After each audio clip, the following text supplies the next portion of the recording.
장이 끝나도 투자는 끝나지 않는다. 안녕하세요. 어예진의 방과 후 목돈연구소 어예진입니다.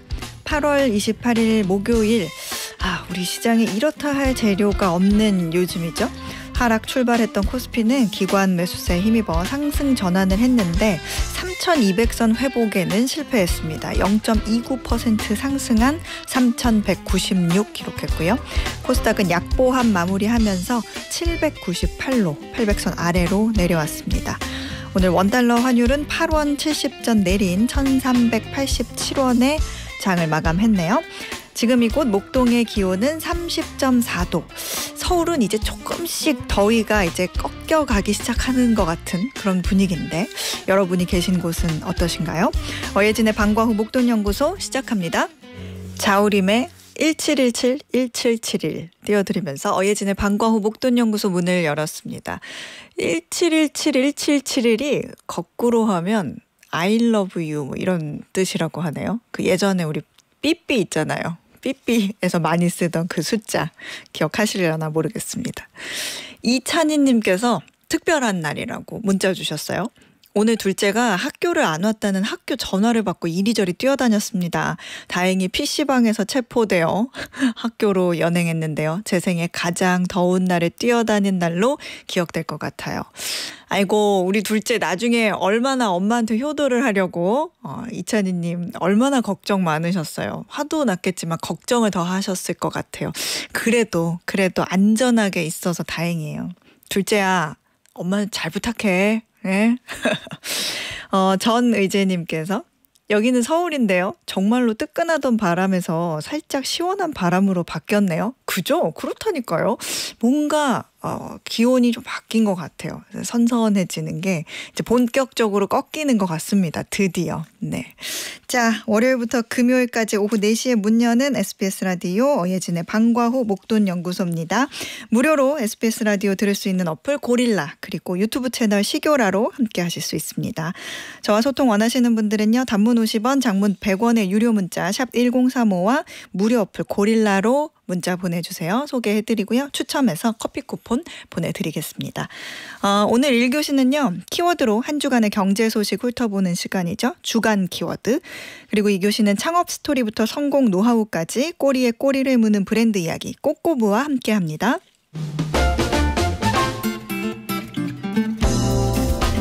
저 어예진이 직접 고른 꼭 알아야 할 뉴스 어뉴스 오늘도 배달 왔습니다. 나노 바나나라는 재밌는 이름의 이미지 생성 AI가 나타났습니다. 구글이 만든 건데요. 텍스트 한 줄로 없던 이미지를 만들어내기도 하고요. 사진 여러 장을 합쳐 전혀 새로운 장면도 만들어냅니다. 내 사진과 트럼프 대통령의 사진을 넣고 백악관에서 둘이 악수하는 이미지를 만들어줘라고 하면 실제 같은 사진이 뚝딱 하고 나오는 거죠. 지금까지 다른 AI도 비슷한 일을 해냈습니다만 어딘가 좀 어색한 부분이 있었죠. 이거 AI 같은데? 할 정도로 같은 사람 얼굴도 장면마다 조금씩 달라지곤 했으니까요. 그런데 구글이 만든 나노 바나나는 어떤 각도에서도 같은 얼굴, 같은 형태를 유지해 자연스러운 결과물을 내놓습니다. AI 티가 거의 안 난다는 게 사람들이 신기해하는 포인트죠. 그동안 전문 소프트웨어가 아니면 어려웠던 광고 제작이나 영화, 게임 같은 상업적 분야에서도 활용이 가능해질 수 있는 건데요. 포토샵으로 며칠 걸리던 작업을 이제는 단 몇 초 만에 해결할 수 있다는 점에서 30년 넘게 이미지 편집 시장을 장악해온 포토샵은 이제 끝났다라는 말까지 나옵니다. 이런 뉴스가 나오면 늘 딥페이크 범죄나 저작권 침해 같은 악용 우려가 생기는데요. 그래서 구글은 유명인 이미지 생성을 제한하고요. 신스 아이디라는 눈에 보이지 않는 일종의 디지털 지문을 만들어 모든 결과물에 새겨놓고 있습니다. 신스 아이디는 사진을 압축하고 잘라내고 이미지를 조작해도 남아있는데요. 나중에 전문 도구로 감지하면 AI가 만든 이미지라는 걸 확인할 수 있게 한 최소한의 안전장치인 셈입니다. 지금까지는 AI의 발전이 사람이 할 수 있는 일은 AI도 곧잘 해낸다는 걸 보여줬다면 이제는 사람이 못하는 일, 전문 소프트웨어도 못했던 일까지 단 몇 초 만에 해내는 단계로 넘어가는 것 같습니다. 나노바나나는 그 변화를 보여주는 상징 같은 이슈였네요. 이상 어뉴스였습니다.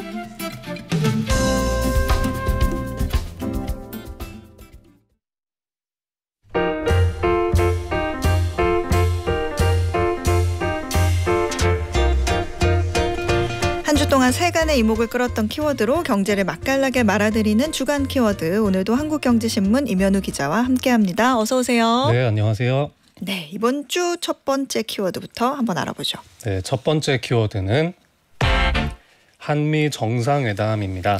한미 정상회담. 이재명 대통령과 트럼프 대통령의 첫 대면이었는데 이번 주 정말 가장 주목받았던 뉴스예요. 네, 사실 회담 전만 해도 무슨 말을 할지 예측을 할 수 없고 때로는 외교적인 결례도 서슴지 않았던 트럼프의 스타일 때문에 네. 좀 불안한 마음 가지셨던 분이 맞아요. 많으셨을 것 같아요. 맞아요. 어 소장님도 생중계로 다 보셨습니다마는 네. 정상회담은 다행히 돌발 상황 없이 순탄하게 마무리가 됐고 이재명 대통령 미국 일정 모두 마치고 오늘 새벽에 귀국했습니다. 여러 시나리오로 좀 대비를 많이 했다 이런 느낌 받은 이 정상회담이었는데 하나하나가 모두 전략적인 멘트였던 것 같고 그게 또 이제 트럼프 대통령이 좀 그어놨던 선을 어느 정도 좀 누그러뜨리는 게 아닌가 그런 모습을 보면서 좀 놀랐던 것 같고 한 가지 굉장히 좀 당황스럽다 놀랐다 그런 거는 그 현재 무상 제공인 상태의 그 미군 기지에 대해서 네.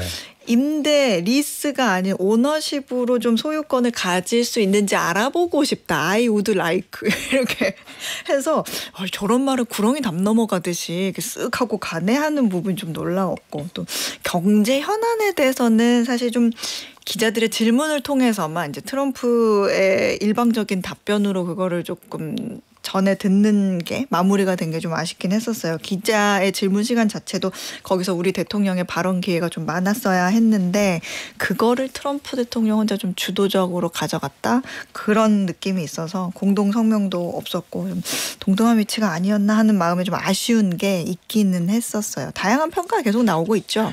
네, 성과라고 하면 일단 이재명 대통령과 트럼프 대통령 면을 잘 텄죠. 친밀감을 약간은 형성을 했고 또 제조업을 포함해서 협력 기반을 공고히 했다는 점도 무난하게 잘 마무리된 것 같습니다. 네. 근데 아쉬운 대목은 이제 말씀하신 대로 공동성명이나 공동선언문이 발표가 안 됐습니다. 지금 우리는 미국과의 관세 협상 후속 조치에 상당히 관심이 많은데 네. 시원하게 해결되지 않은 숙제들이 좀 남아있는 셈입니다.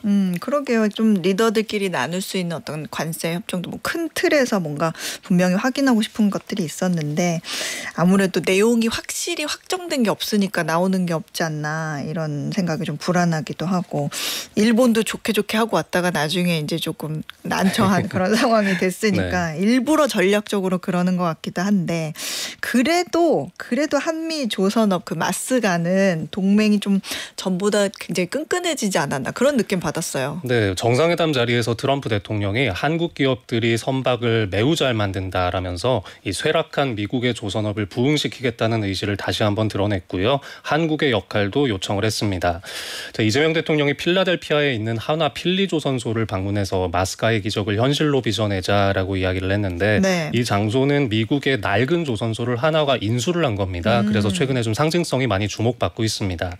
K조선이 회담 분위기에 윤활유 역할을 톡톡히 해준 것 같고요. 또 한미 제조업 동맹의 핵심 축 중에 하나다라는 걸 확인시켜줬습니다.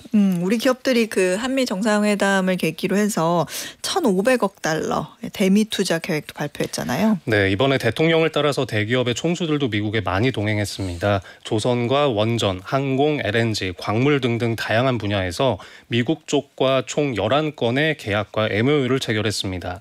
7월 한미 정부 간의 관세 협상 때 합의했던 3,500억 달러 투자 펀드와는 별도로 추가 투자 보따리였다라고 보시면 되겠고요. 네. 이 현대차 그룹은 미국 투자 계획을 50억 달러 증액했습니다. 4년간 260억 달러를 쏟아붓기로 했고 한진그룹은 보잉 항공기를 100대 정도 구매하는 것을 비롯해서 500억 달러 투자 계획 내놨습니다.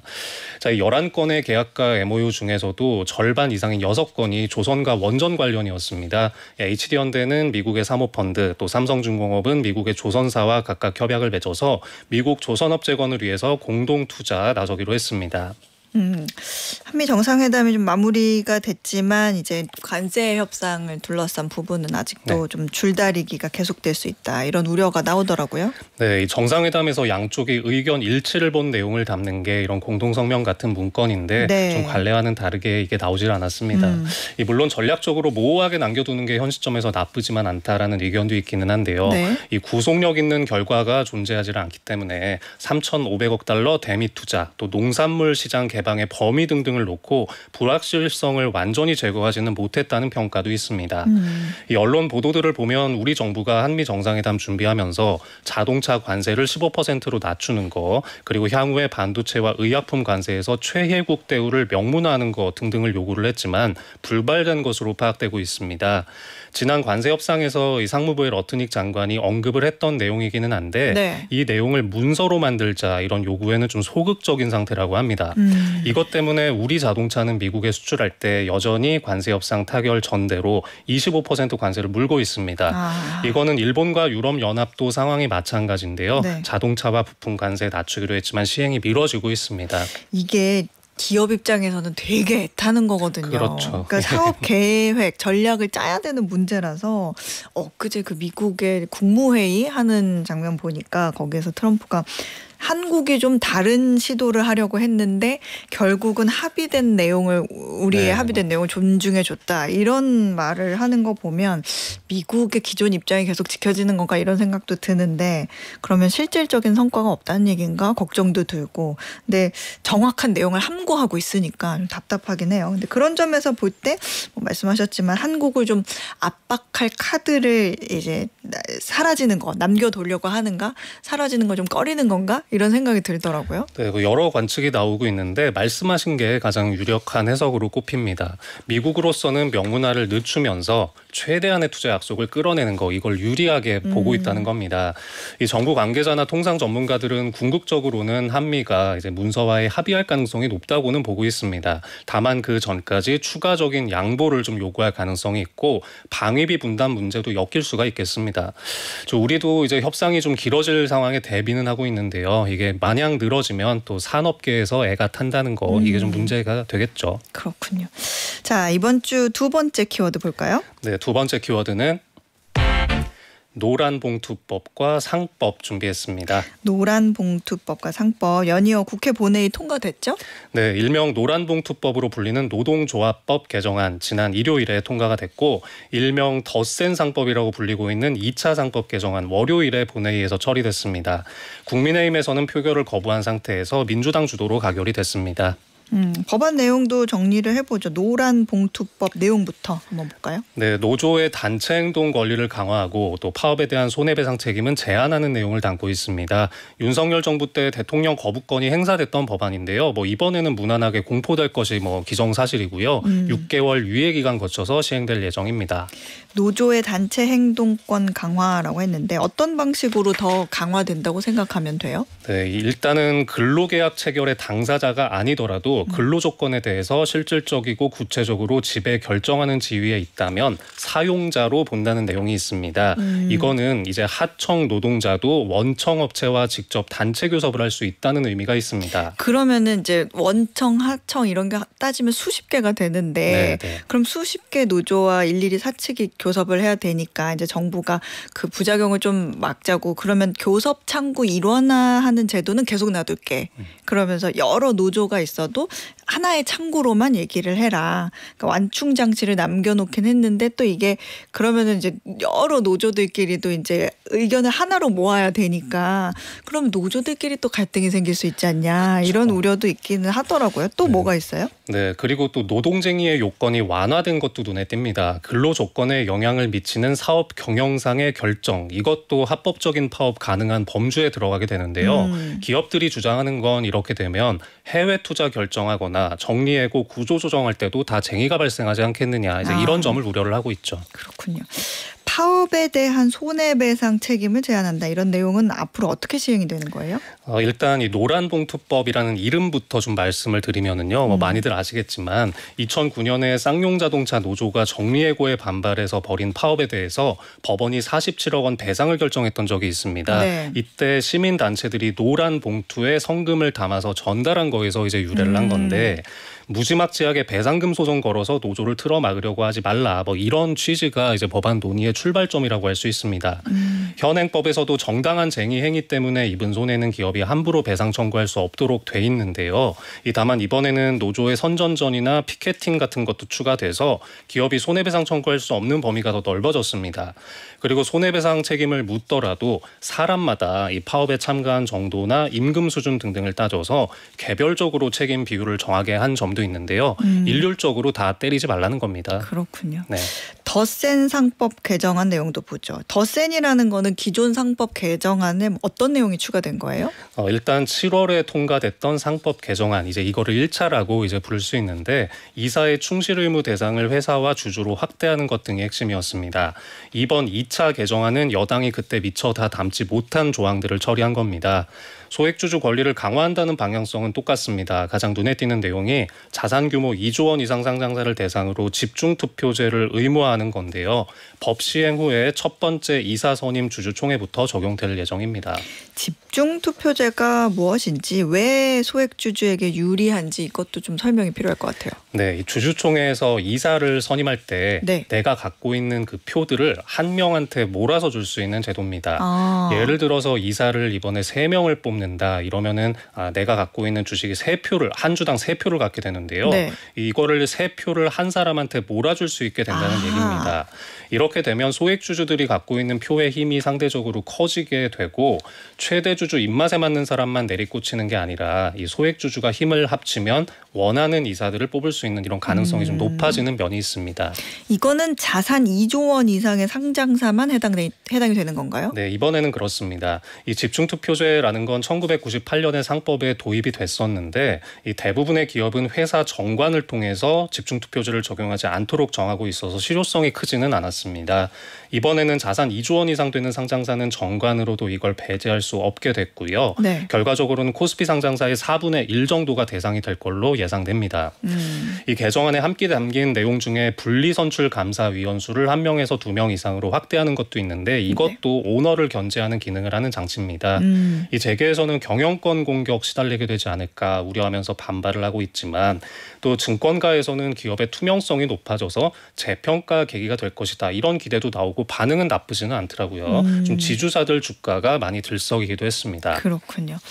자, 이번 주 마지막 주간 키워드도 볼까요? 네, 세 번째 키워드는 미국행 소포입니다. 미국행 소포. 이 미국으로 지금 소포 붙이는 게 힘들어졌다고 하죠? 네, 우체국에서 선박과 항공기를 이용해서 미국으로 가는 소포 접수를 중단한 데 이어서 국제 특급 우편 서비스 EMS라고 하죠. 네. 여기에서도 서류를 뺀 모든 물품의 접수를 중단했습니다. 한두 달 안에 정상화한다는 계획이긴 한데 당분간은 좀 많은 분들이 불편하시지 않을까 싶습니다. 중단을 한 거는 이거는 왜 그런 거예요? 이것도 트럼프 관세 때문이에요? 네, 맞습니다. 이 미국은 $800 이하의 배송품에는 관세를 부과하지 않는 제도를 운영해왔습니다. 네. 소액 소포 면세라고 하는데 정말 오래된 거죠. 네, 근데 트럼프 취임 이후에 이 소액 소포를 통해서 뭐 불법 마약류나 위조품이 반입된다라면서 폐지를 하기로 했습니다. 5월부터 중국과 홍콩을 대상으로 먼저 적용이 됐고 모든 국가로 확대가 된 건데요. 네. 29일 0시 이후에 미국에 도착하는 국제 우편물은 서류만 빼고 다 관세가 붙게 됩니다. 우체국에서는 현재 우편망 시스템상에서는 이런 신고 절차를 처리하는 게 어렵다는 이유를 들어서 좀 접수를 중단하게 됐다고 설명하고 있습니다. 그러면 이제 지금 당장 내가 미국으로 물건을 붙여야 되는데 그럼 어떻게 해요? 우체국에서 미국 택배 보내는 게 완전히 불가능한 건 아닙니다. EMS 프리미엄이라는 서비스를 이용하시면 되는데요. 네. 기존의 EMS 택배는 국가 우편망을 통해서 배송이 되는 방식입니다. 근데 여기서 이제 소액 소포에 대해서 세관 신고 절차가 갖춰지지 않았던 거고 네. EMS 프리미엄이라는 건 민간 택배사 UPS를 통해서 이용하는 서비스여서 여기서 통관 절차를 대신해 주고 있습니다. 비용은 일반적으로 무게가 4.5kg보다 좀 적으면 EMS가 저렴하고 네. 4.5kg 넘어가면 EMS 프리미엄이 유리하다 그렇게 얘기를 하네요. 아 그렇군요. EMS 프리미엄. 그러니까 민간 택배사를 이용하면 네. 뭐 보낼 수는 있다. 네네. 관세 같은 건 얼마를 내요 그러면? 이 물품의 원산지에 따라 달라지는데요. 만약에 한국산이라면 물품 가액의 15%가 세금으로 붙습니다. 신제품이든 중고품이든 모두 관세 부과 대상이고요. 네. $100가 안 되는 순수한 선물의 경우에는 기프트라고 표기를 하시고 이게 증빙이 된다 그러면 예전처럼 관세 내지 않아도 됩니다. 하지만 이것을 정하는 건 미국 세관에서 판단을 하기 때문에 좀 달라질 수는 있다는 거 참고해 주시고요. 네. 관세를 발송인이 낼지 수취인이 낼지 이것도 물건을 보낼 때 선택을 하실 수가 있습니다. 또 앞서 이제 말씀드린 대로 서류는 관세 대상은 아닙니다. 이게 우리나라뿐 아니라 다른 나라에서도 지금 미국행 소포 뭐 정지되고 멈추고 그랬더라고요. 네, 다른 나라들도 사정이 똑같습니다. 지금 유럽에서는 독일과 프랑스, 영국 등등 또 아시아에서는 인도, 태국, 싱가포르 등등에서 우정 당국이 미국행 소포 배송을 모두 일시 중단한 상태입니다. 우리 우체국과 마찬가지로 세관 신고 시스템이 좀 마련되지 않은 경우가 많아서라고 하네요. 그렇군요. 온 나라가 이 트럼프 관세 때문에 난리네요. 네. 네. 지금까지 한국경제신문 임현우 기자였습니다. 고맙습니다. 네, 감사합니다. 네, 저희는 장미여관과 심은경의 나성에 가면 듣고 1교시 마무리할게요. 매주 월요일부터 금요일 오후 4시부터 5시까지 경제에 관한 모든 것을 충전하는 시간 SBS 라디오 어예진의 방과후 목돈연구소와 함께하고 계십니다. 엄경미님께서 소장님 손님이 오셔서 지금 보라로 같이 보고 있어요. 손님이 라디오가 보인다고 신기해하시네요. 계속 들으라고 이름 불러주세요. 손님 성함은 이진선 박효림입니다. 이진선님 박효림님 잘 보고 계시죠? 오늘 들으신 김에 그냥 앞으로도 쭉 들어주세요. 네, 엄경민님 그리고 이진선님 박효림님 세 분 좋은 시간 보내시기 바라겠습니다. 이용호님께서는 5살 딸은 피자 먹고 싶다고 하고 8살 아들은 치킨 먹고 싶다네요. 둘 다 사들고 가야겠어요. 아내랑 저는 애들이 먹는 걸로 먹죠. 이거 둘이 요즘에 같이 파는 그런 것도 있어요. 따로따로 안 사시고 한번 찾아보세요. 동네에 있을지도 모릅니다. 근데 딸, 아들 두 분 다 너무 좋겠네요. 다복한 가정입니다. 맛있게 드세요. 1852님께서는 팔 안쪽에 뭔가 볼록한 게 만져져가지고 급하게 병원에 가서 초음파를 찍었어요. 결과 보는 순간 얼마나 긴장을 했던지 눈물이 났어요. 다행히 물혹이 신경을 누르고 있어서 지켜보자네요. 이거 다행인 거 맞죠? 제가 뭐 의학적 전문 지식이 전혀 없는 사람이기 때문에 뭐 이렇게 확실하게 말씀은 못 드리지만 개인적인 경험으로는 지켜보자고 하는 거는 생명에 당장 위협적이지는 않다. 그리고 자연적으로 줄어들거나 없어질 가능성이 있다. 이렇게 일단 생각을 하는 게 좋지 않을까 그런 생각이 드는데요. 절인 건 없으시려나 모르겠네. 신경을 누르고 있다고 하니까. 별일 없기를. 1582님 별일 없으실 겁니다. 별일 없기를 바라겠습니다. 자, 오늘의 퀴즈 풀고 2교시로 넘어가 볼게요. 미국 대표 팝스타의 약혼 소식에 전 세계 팬들의 축하가 이어지고 있습니다. 현지 시간 26일 이 가수는 자신의 SNS를 통해 미국 풋볼리그 선수 트래비스 켈시와 2년 열애 끝에 약혼한다고 밝혔는데요. 특히 트럼프 대통령이 축하 메시지를 전해 화제가 됐습니다. 지난 대선 당시 이 가수가 카밀라 해리스 전 부통령을 지지하면서 트럼프 대통령과 불편한 기류가 흐르기도 했는데요. 하지만 이번엔 두 사람에게 행운이 가득하길 바란다는 덕담을 남겨 눈길을 끌기도 했죠. 자, 퀴즈 드립니다. 공연이 열릴 때마다 지역 경제가 들썩이며 스위프트노믹스라는 말까지 만들어낸 미국의 팝스타. 이 가수는 누구일까요? 1번 아리아나 그란데, 2번 테일러 스위프트, 3번 셀린 디옹. 정답 아시는 분들은 단문 50원, 장문 100원의 유료 문자 샵 1035나 무료 어플 고릴라로 보내주시면 됩니다. 당첨되신 분들 중에서 추첨을 해서 편의점 상품권 보내드릴게요.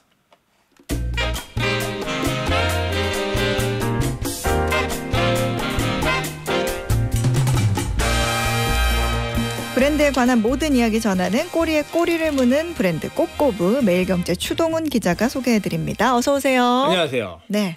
오늘 뭐 이렇게 옆에서 계속 사부작 소리를 내던데 뭘 준비해 온 거예요? 오늘 어떤 브랜드예요? 자, 오늘 지금 저희는요 어추 정상회담을 하겠습니다. 여기는 정상회담장이고요.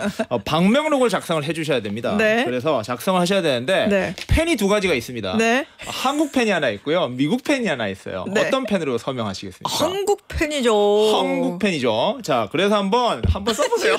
방명록 준비했습니다. 아, 추동훈 기자가 방명록을 준비해 왔습니다. 여기 펜도 있습니다. 보시면요, 펜이 어머나. 있고요. 펜도 한번 준비해 써보시겠어요? 오늘의 만남을 기념하며 귀하의 뜻깊은 메시지를 적어주시기 네. 바랍니다. 진짜 써요? 써요. 네. 네. 이 소리- 그 펜 좋아 보이는데요? 아, 그 추 기자님이 앞으로 중요한 결정을 네네. 하실 때 네네. 쓸 일이 아주 요긴하게 쓰실 것 같은데 그 펜 어떻게- 제가 가져도 될까요? 어떻게 놓고 갈까요? 놓고 가시면 제가 기념품으로 가지고 있겠습니다. 저 아까워서 그러는 거죠. 나 지금 하나 썼는데 다 못 쓰고 하나 썼는데 네, 쓰셨습니다. 여기까지. 이거 어디서 많이 들어본 멘트인데? 그렇습니다. 네. 자, 여기까지의 상황극 아마 들어보신 분, 뭐지 하시는 분도 계실 텐데요. 바로 어저께 있었던 네. 한미 정상회담에서 있었던 모습이고요. 네. 통령의 모습이 바로 이 이재명 대통령의 모습이었고, 추통령의 모습이 바로 트럼프의 모습이었습니다. 아. 자, 이재명 대통령이요, 한미 정상회담에 앞서서 네. 방명록을 작성하는데 이 펜을 꺼내서 썼단 말이에요. 네. 근데 이 트럼프 대통령이 펜 좋아 보인다. 그거 어디서 만든 거야? 어떤 펜이야라고 물었었고요. 마음에 든다고 펜을 가져가기로 했습니다. 맞아요. 바로 오늘은 그 펜에 대한 이야기를 하려고 하고요. 네. 이 펜이 사실 어디 제품이었냐면요, 한국에 있는 한 수제 장인의 가게였습니다. 제나일이라는 곳인데 네. 여기가 사실은 만년필을 만드는 데예요. 그런데 이 만년필을 껍데기를 제작을 했었는데 원래는 만년필 심을 넣어야 되는데 네. 이게 약간 한국 대통령실의 의도가 담겼다라고 합니다. 미국의 대통령이요 쓰는 펜이 또 있습니다. 제가 네. 또 그것도 가져왔거든요. 바로 샤피 펜입니다. 이게 샤피 펜이고 이게 금방 서명하신 펜인데 이 샤피 펜을 주로 쓰는 트럼프 대통령을 겨냥해서 그 안에 심은 바로 이 네임펜, 굵은 네임펜의 심으로 바꾼 거예요. 그래서 이 안에 들어갔던 심의 회사가 바로 오늘의 주인공이다. 바로 모나미에 대한 이야기입니다. 모나미. 저도 이 모나미 펜 진짜 많이 써요. 그 지금 잉크펜 갖고 계시네요. 네, 잉크펜 플러스 진짜 많이 펜이죠, 써요. 플러스 펜. 네, 이거 색깔별로 있거든요. 저는 쟁여놓고 쓰는데 요즘에 파스텔 컬러도 나오고. 그래요. 하여튼 좋긴 한데 이 모나미 이거 누가 만든 거예요, 우리나라에서? 자, 이 모나미에 대한 이야기를 오늘 하려고 합니다. 네. 결국에는 이 모나미가 우리나라 기업인데 사실 제가 지금까지 브랜드를 소개시켜드렸는데 한국 기업을 소개시키는 적이 그러니까요. 한 번도 없습니다. 맞아요. 사실 좀 조심스러운 게 있는 게요. 이 국내 기업을 소개하면은 뭐 좀 혹시 광고하는 거 아니냐 이런 좀 우려가 좀 있어요. 그래서 저도 조금 더 조심하는 게 있는 것이고, 근데 이번에는 워낙 화제가 되다 보니까 한번 소개시켜드린다는 점 네. 양해 부탁드리겠습니다. 자, 창업자 이야기부터 해보겠습니다. 이 모나미라는 펜을 만든 창업자는 송삼석이라는 전 명예 회장님이십니다. 지금은 돌아가셨고요. 1928년 전북 옥구군에서 태어났어요. 현재는 군산시라는 데인데요. 그는요, 이 송기주라는 당시 독립운동가의 셋째 아들로 태어났습니다. 이 1928년 한창 이 일제 시대였던 거예요. 그렇다 보니까 이 송기주라는 아버지는 굉장히 이 한일 운동에 굉장히 관심이 많았었고요. 네. 그 송기주라는 아버지가 송전 명예회장이 5살이던 1932년에 이 완주군 삼례읍으로 이사를 와서 송약방이라는 약방을 개업했습니다. 약사입니다. 약사 자격증 있는 분이셨고, 네. 이곳에서 유년기를 보내면서 성장을 했습니다. 그렇군요. 그러면 이 셋째 아들 송삼석이라는 사람은 애초에 처음부터 꿈이 뭐 약방을 물려받거나 아니면 사업을 하는 그런 거였어요? 아니었습니다. 이 시대적 배경이 좀 같이 이야기를 해봐야 좋을 것 같은데요. 그 당시 일제시대였습니다. 아버지는 독립운동가였고요. 집안 분위기도 굉장히 엄격했고 이러한 한국인의 중요성을 이야기를 많이 했다라고 해요. 원래는요, 아버지가 의대를 가기 바랬습니다. 아하. 정확하게는 꼭 집어러 가라는 학교가 있었어요. 어디요? 바로 연세대학교 의대를 가라라고 했었고요. 그가 셋째 아들인데 두 형은 모두 연세대학교 의대에 진학을 했습니다. 그런데 그 이유가 재미있습니다. 그의 아버지가 일제시대지 않습니까? 굉장히 네네. 힘든 시대에 살아갔었는데 일본인들이 한국 사람을 다 무시하는데 한 직종에는 무시를 안 하는 거예요. 바로 의사였던 거예요. 그랬군요. 목숨을 좌지우지하는 의사를 보면서 그분만큼은 한국 사람이지만 선생님 하는 거 보면서 야 우리 아들만큼 의사를 키워야겠다 그런 이유를 가지고 있었고요. 연대를 가라는 이유도 있었습니다. 사실 독실한 기독교 집안이었다라고 해요. 그래서 이 종교랑 관련돼 있는 연대의대를 가라라고 했었습니다. 그런데 그는 그게 싫었던 거예요. 내 꿈을 펼치고 싶었고 굉장히 큰 반대를 했었는데요. 그가 대학을 입학한 게 1948년인데 광복 직후입니다. 즉 이 독립운동과 관련해서 아버지가 그렇게 의사가 꼭 되어야 됐던 이유가 사라지기 시작했던 거고요. 그가 원래 가고 싶었던 것 바로 상대를 가겠다라고 해서 결국에 진학을 하게 됩니다. 아, 상대. 근데 그 상대를 가서 거기 졸업해서 그 다음에는 어떻게 돼요? 사실 그때 전쟁 후에는 사실 취업이 쉽지도 않았을 것 같은데. 그렇습니다. 말씀드린 대로 한국 전쟁 직전에 입학을 했었고요. 그가 대학교 3학년, 서울대 상대 3학년일 때 한국 전쟁이 터져버립니다. 네. 그렇다 보니까 이 전쟁의 학교를 마치기도 굉장히 어려웠고요. 어려운 시기를 보냈습니다. 그래서 한국 전쟁이 끝난 직후에는 이 고학력 실업자들이 넘쳐났다고 합니다. 사실 뭐 인프라도 다 무너졌고요. 금융 환경 이런 것들이 다 나쁘다 보니까 이 고학력 실업자들이 굉장히 늘어났었고요. 그 역시 송 전 명예회장 역시 비슷한 상황이었다라고 합니다. 그래서 겨우겨우 취업은 했습니다. 여기도 뭐 재밌는 이야기는 있는데 생략을 드리고요. 겨우겨우 취업을 했었는데 그 회사들이 시대가 시대이다 보니까 금방 망했다라고 해요. 그래서 첫 번째 회사가 무역회사에 취업을 했습니다. 상대를 나왔으니까 남 무역을 해야지라고 했는데 거기가 망했고요. 그 다음으로 두 번째 무역회사를 갔었는데 거기에서도 실직을 해버린 겁니다. 계속해서 안 좋게 끝났죠. 근데 앞서 말씀드린 이 송 전 명예회장은 원래도 내가 내 사업을 해보고 싶었다라는 꿈이 있었고요. 두 번이나 취업을 했는데 잘 안 되다 보니까 에라 모르겠다. 이번에는 그냥 창업을 해야지라고 생각을 하고 있었습니다. 그런데 한 번의 기회가 더 옵니다. 1955년이고요. 이 광신산업이라는 무역회사에서 다시 한번 스카우트 제의가 들어왔습니다. 사실 송 전 명예회장이 일을 잘한다라는 거는 그 당시 조금 소문이 났었다라고 해요. 공부도 잘하고 서울대를 나오고 똑똑한 인재가 무역업에서 일을 열심히 한다는 소문이 났었는데 그것을 들은 이용섭 당시 광신산업 사장이 그에게 스카우트 제의를 했습니다. 내가 자본을 잴 테니까 당신은 그냥 사업 사장처럼 일을 해보시오라고 제안을 했었고요. 고민 끝에 지분 10%를 받는 조건으로 이 회사에 입사하게 됩니다. 아, 그렇군요. 그렇게 입사를 하고 나서 그 다음에는 계속 그 회사에 다니는 건 아닐 텐데 어떻게 돼요, 그 다음에? 여기 회사가 이제 그렇게 지나고 최종적으로 도착한 회사고요.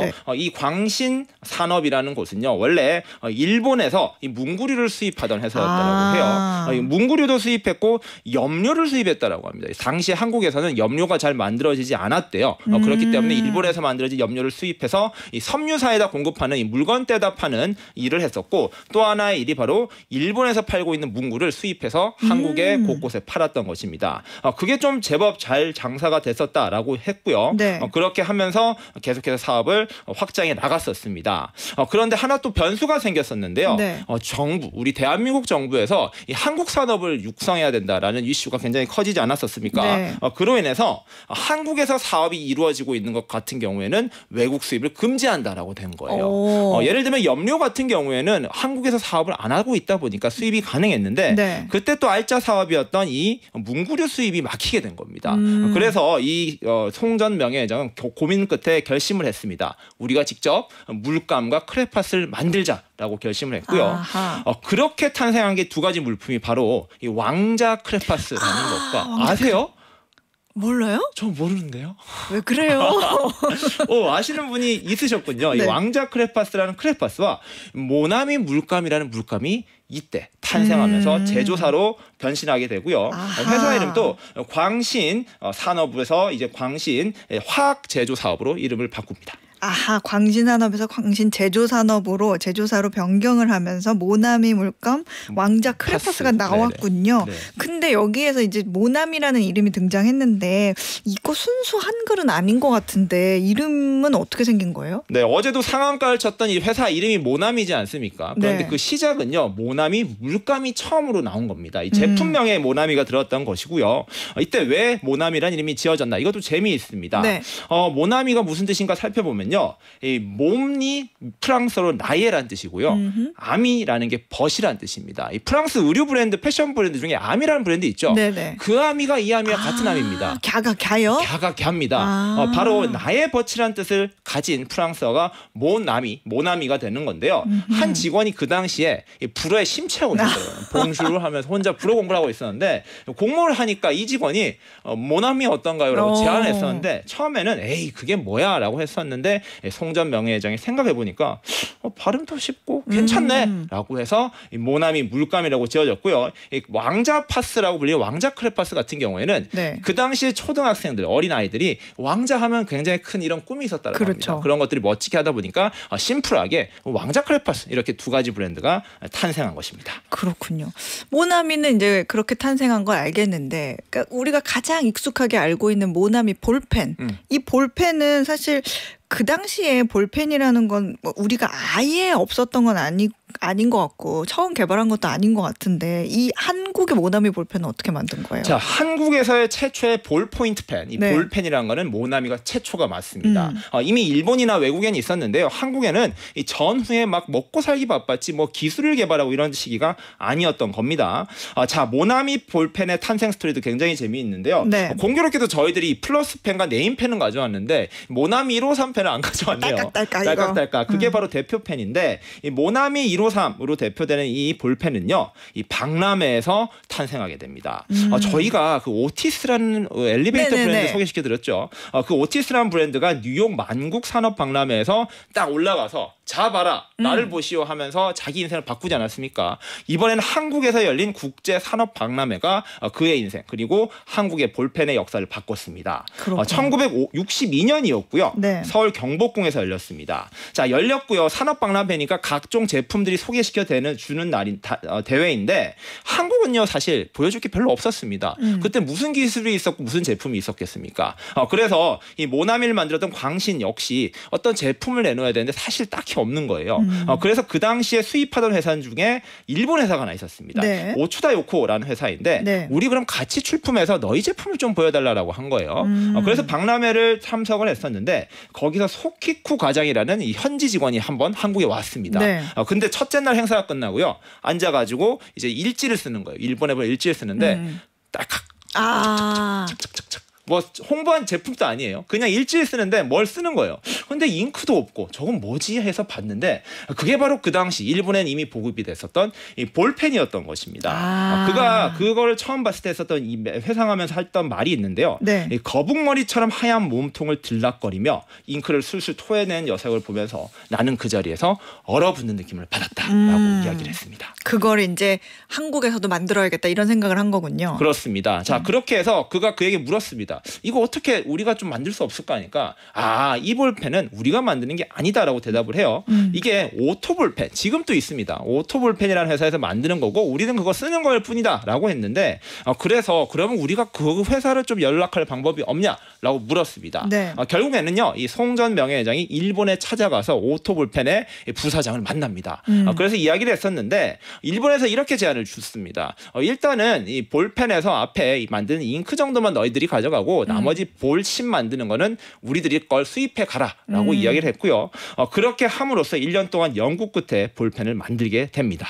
근데 이제 그 연구 끝에 만들어 줘서 탄생한 게 이제 모나미 우리가 잘 아는 153 그렇습니다. 거예요? 네, 그게 바로 1963년 5월 1일에 출시가 됐고요. 그 당시에 이 가격도 이야기가 있었는데 15원에 출시가 됐거든요. 네. 이 펜이 그게 어떤 가격이냐면요.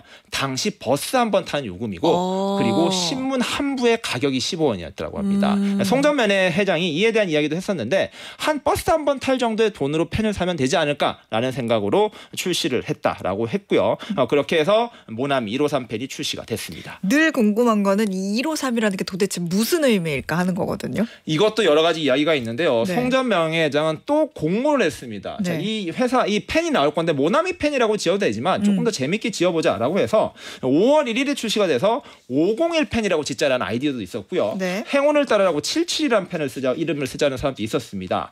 그런데 어떤 사람이 153이 어떠냐고 제안을 또 그냥 한 거예요. 153을 더하면 9가 되는데 네. 이게 화투에서 가장 가장 높은 숫자라고.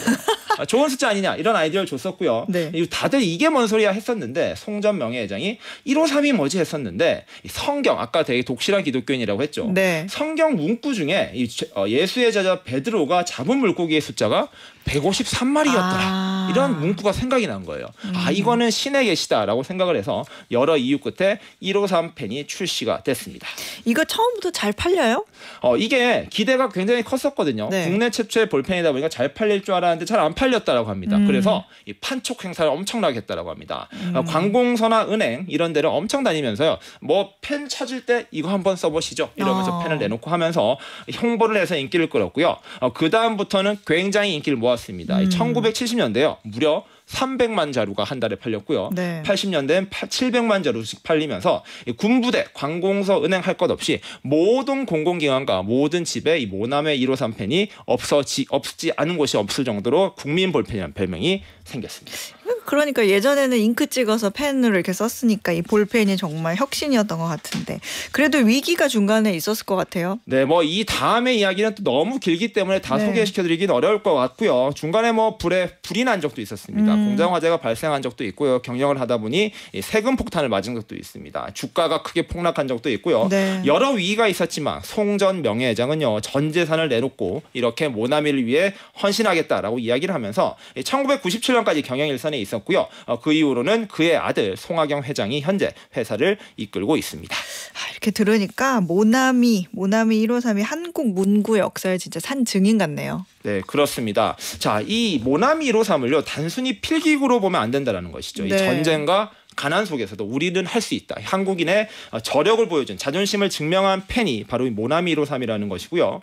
모나미 153 사진이 저희가 코닥이 사진 한 장 남긴 것처럼 네. 이 모나미 펜은 모든 이야기들을 기록으로 남기는 데 쓰였다라는 것입니다. 저걸 우리가 생산할 수 없을까? 이게 송전 명예회장이 처음에 볼펜을 봤을 때 생각했던 이야기라고 하는데요. 지금 또 K-팝 데몬 헌터스가 큰 유행이지 않습니까? 네. 이 소프트 파워가 굉장히 강했던 한국의 시작은 어찌 보면 볼펜이라는 가장 하드웨어에서 시작하지 않았나라고 생각이 듭니다. 네, 오늘 우리나라 기업 이야기 들어보니까 훨씬 더 재밌네요. 청취자분들 반응도 너무 좋고요. 네, 지금까지 매일경제신문 추동훈 기자였습니다. 고맙습니다. 네, 감사합니다. 네, 오늘 퀴즈 정답은요. 2번 테일러 스위프트였습니다. 공연 한 번에 수천억 원의 경제 효과를 불러오면서 스위프트노믹스라는 신조어까지 만들어낸 주인공이죠. 이번 약혼 소식도 전 세계 팬들의 뜨거운 관심을 받고 있습니다. 정답 보내주신 분들 중에서요. 오늘 편의점 상품권 받으실 세 분은요. 4757님. 방과후 목돈연구소 경제도 배우고 인간미도 배우고 너무 좋은 오후의 시간 어소장님과 함께합니다. 하트 이렇게 해주셨는데 최고의 칭찬이네요. 4757님 감사드리고요. 김연자님 우리 손주가 팬인데 결혼한다고 속상하대요. 김연자님께서 또 오늘 들은 내용 손주도 있게 자랑하신다고 문자 또 보내주셨는데 김연자님 이렇게 축하드리고요. 8902님까지 이렇게 세 분께 편의점 상품권 보내드리겠습니다. 자, 어예진의 방과후 목돈연구소 오늘 끝곡은요. 이 노래 나와줘야죠. 테일러 스위프트의 Shake It Up 들려드리면서 저는 물러가겠습니다. 저는 내일 오후 4시에 다시 여러분과 인사드릴게요. 고맙습니다.